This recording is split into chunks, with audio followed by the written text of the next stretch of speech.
Coach is on the road, and we got a Hall of Fame interview with the future Hall of Famer himself, the team captain of the Chicago White Sox, Konerko. Now, Konerko is kind of a fan favorite here in Chicago. So how did you get that attachment to the fans? I don't know.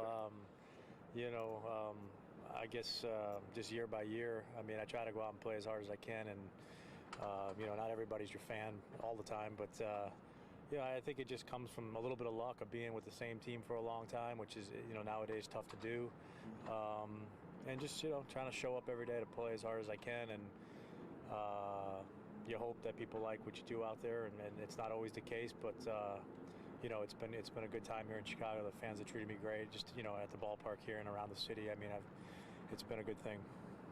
You've been in this game 14 years now. Who are some of the role models along the way for you in this game? For me, when I first came up, I was drafted by the Dodgers, and so when I first got to the big leagues, it was with them briefly. And there were guys there like Eric Karros, Mike Piazza, Todd Zeile. That kind of showed me the ropes and kind of tried to help me as best they could. I don't know if I was at a point where I could be helped. I wasn't very good, but they tried to help me as best they could.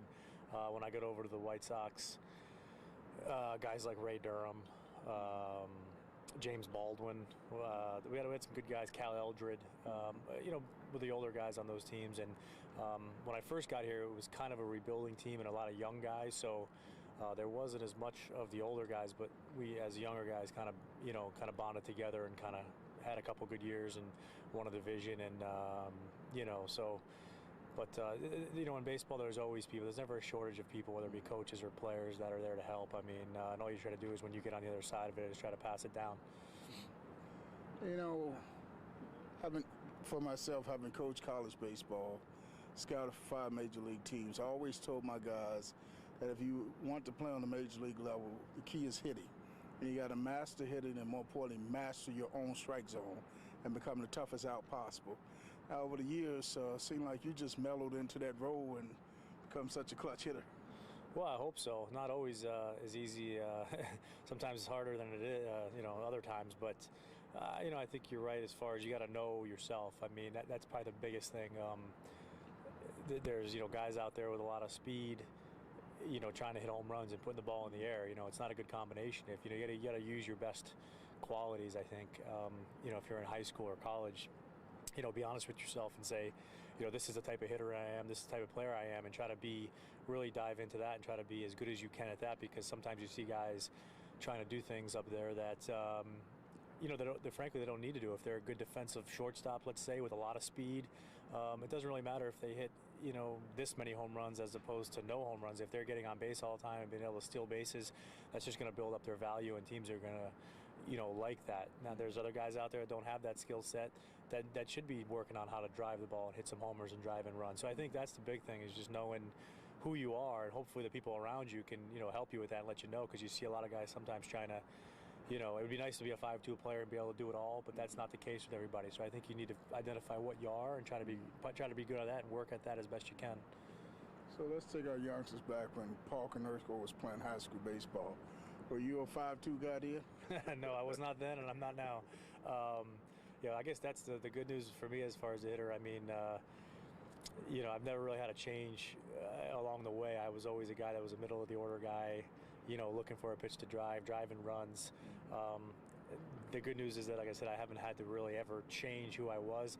I guess the bad news is that as a hitter, that can be the toughest thing to do sometimes, and that's what kind of, as a guy who just plays first base or DHs, that's all you have to offer. I wish I could steal a base. I wish, I could play shortstop. So sometimes that can weigh on you a little bit as a hitter.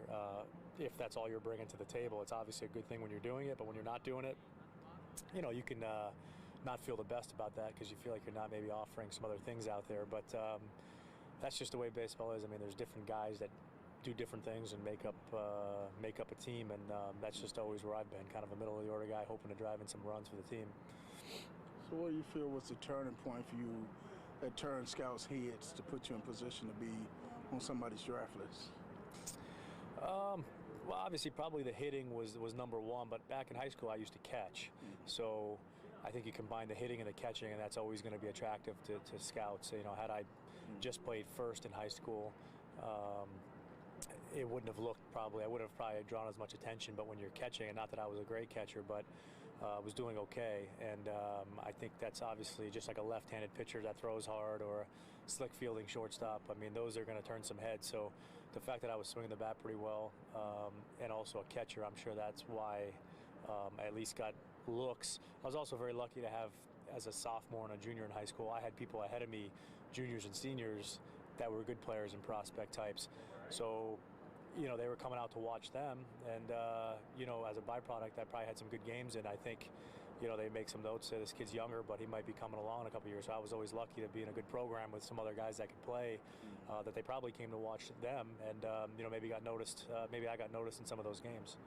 You know, fans watch the game, and they think just because you guys is major leaguers that you can always come up and get a hit, get the home run. They don't realize that just like you're a major league team, you're facing another major league team. Their objective is to get you out as well. Well, yeah, I mean, that's, you know, sometimes the game can be very easy, and then other times it seems impossible. But like you said, I mean, the other team, the other pitcher out there, he's getting paid as well to do a job. So sometimes they do it better than you do, and you know, you got to swallow that and come back the next day and try to turn the tide. And yeah, 162 game schedule, month and a half of spring training. It's an everyday thing, and you know, if it was easy, everybody would be up for it. I mean, you see a lot of guys do well in the minor leagues and make their way through, and then kind of get up here, and you know, getting over that hump to be up here every day and play every day is it's not easy. Like they say, it's easier to get to the big leagues than it is to stay, and that's a pretty true statement. Okay, so I'm going to ask you this last question, because you're fortunate you got through the whole interview without Adam Dunn coming to make his cameo. He usually run in my shoes. So what about you guys handcuffing those guys in the locker room?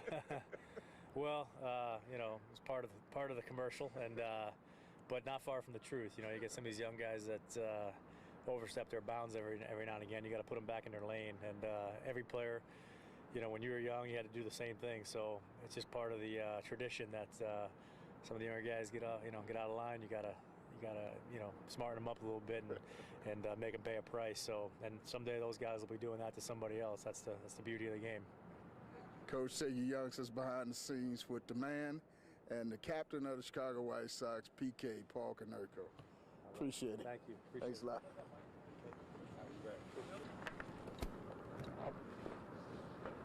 See you guys. All right. Thanks, Paul.